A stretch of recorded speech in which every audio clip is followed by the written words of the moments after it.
Full disclosure, I should be getting ready to go out of town and instead I'm filming this video. Hi guys, I'm Amy. Welcome back to my channel. Today I have another reading wrap up for all of you. I have 6 books to chat about, so let's get into it. We will go ahead and start with the books that I read over the course of Booktubeathon. I wasn't nearly as successful as I was hoping to be, especially since my husband and I didn't go out of town. But the first book that I finished is Norma by Sophie Oksanen, and this was translated from the Finnish by Owen F. Weitzman. And this is a magical realism story about a woman named Norma who has hair with magical properties, and while she's at her mother's funeral, she meets a man that makes Norma believe that her mother's suicide may not have been as cut and dry as it seemed. And this book, I had no idea what I was getting into, but it's really, really beautifully written. There's a lot of sinister, intense, dark things happening in this story that I was not prepared for, but the more time I've spent away from it, the more I've enjoyed it. And I mean, this book is just, it's a gorgeous, gorgeous book with the spine. That's why I picked this book for the Beautiful Spine Challenge. But if you're interested in a kind of quirky, whodunit mystery, just get thrown into the mix of everything type of book, and then you slowly put the pieces together, this is the book for you. I've never read anything like it, but I did enjoy the experience. And the only other book that I managed to start and finish over the course of the week was Annihilation by Jeff Vandermeer. This is the first book in the Southern Reach trilogy, and in this story we are following an unnamed narrator who's a biologist on the 11th expedition into Area X. And Area X is a mysterious region in which the environment has completely changed, and all the other expeditions that have come back or even not come back, all the people involved have died. They have no idea what happened to most of them, and those that did come back got cancer very rapidly and perished. And this is about the biologist volunteering to go and be on one of these expeditions, and once they get there, what happens. This book gets intense quickly. And I can't say that I enjoyed it, because at times I felt like this book was overwritten. And this book is from the first person, but I still didn't feel a connection to the biologist, which I think is, to some degree, Vandermeer's intention, because she's supposed to be this standoffish, private person. And this book doesn't end with like a clear cut, like the end. It's not like that at all, and I can handle that. But I didn't love this book. I'm not sure if I'm going to continue with the trilogy or not, because I know the next book is about a completely different character.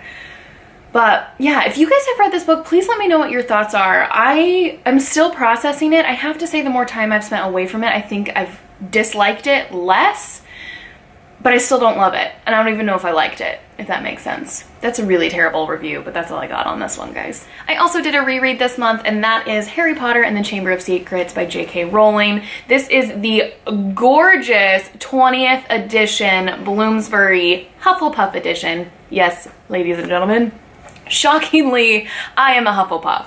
Hufflepuff through and through, to my core. 100%, you couldn't describe me better.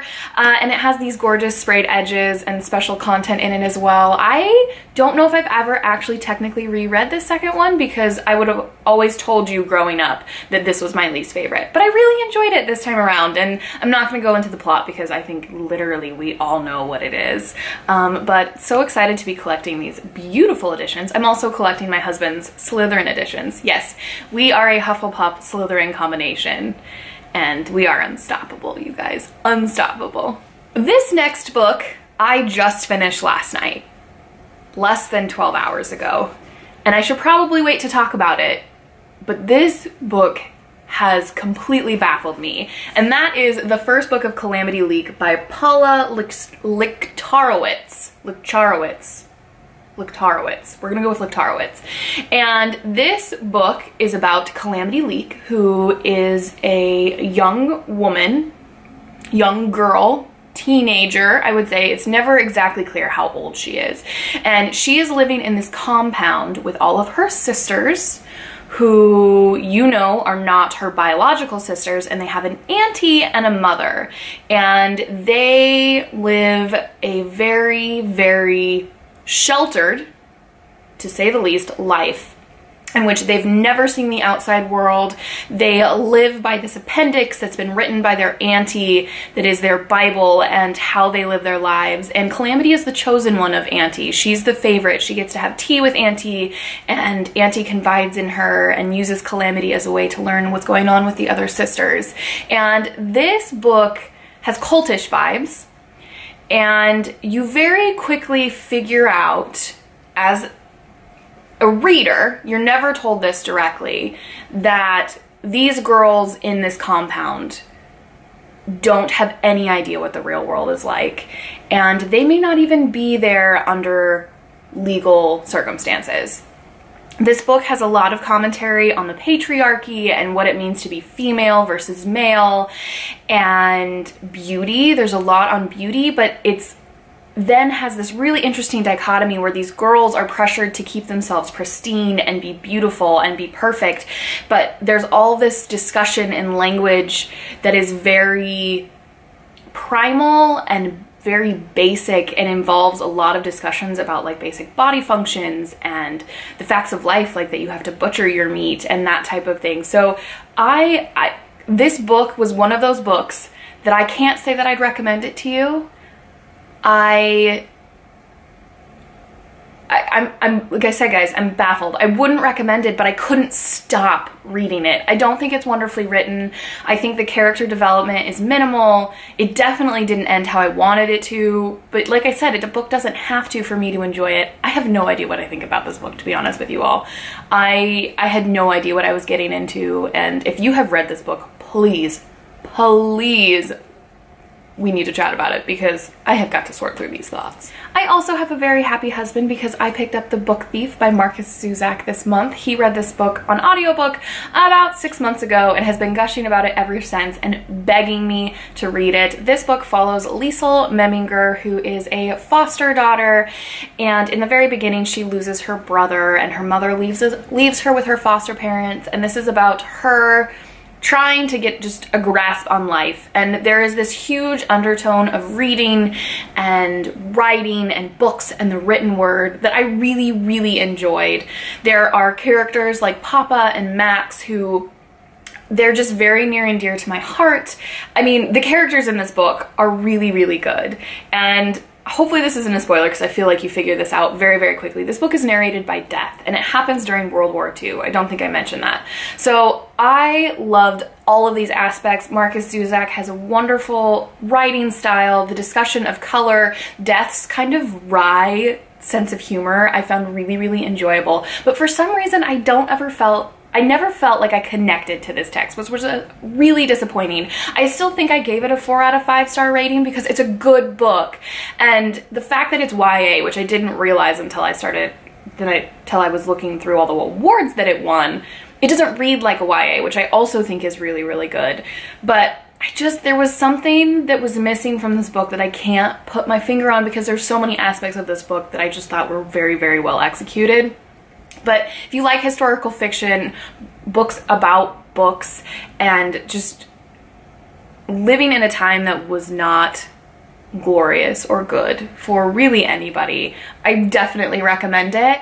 But like I said, it fell short just a little bit. The last book I want to chat about is another Matthew Sharapa recommendation that I was completely caught off guard by, and that is Sourdough by Robin Sloan. Now, Robin Sloan is the author of Mr. Penumbra's 24-Hour Bookstore. I have not read that, so this was my first experience with him, and this book follows Lois, who is a computer programmer living in the San Francisco area, and she's just really unhappy with life. She works for this company that creates robots to do tasks that humans could otherwise do. And all of her life is kind of flipped on its head when two brothers that she regularly buys food from every night that make these really good spicy soup and this really amazing sourdough bread have to leave the country. And when they leave Lois with their sourdough starter. So this live culture of yeast and bacteria that you use to make sourdough. And she decides to give it a go. And this is about her experience baking and how it changed her life. And this book is one of those books that not a whole lot happens, so surprise, surprise, you guys. I absolutely loved it. It has a very quirky ending that is not typical, but I also loved it.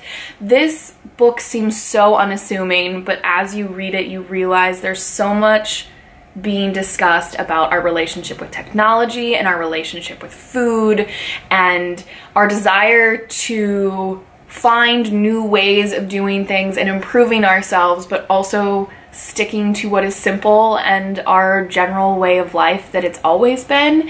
And I loved it because this book is about combining and marrying the new with the old. And I loved this book so much. And it just completely caught me off guard. There are also fun aspects to this book that Lois, like the fact that Lois goes to a club that's the Lois Club, that's just all women named Lois, and they're all older than she is because she's, I would say, in her mid-20s-ish, and they make this wonderful comment when she walks into the club of, I didn't know they were making new Loises, and there's just these really happy, wonderful moments about human connection in a world in which it can be very cold and technological. And I can't recommend this book enough, you guys. I know that's my phrase, I can't recommend it enough, but for this one it really is true. It's a very short book. You can read it super quick. I read it in a day. Just go pick it up. It's so good. It's so good.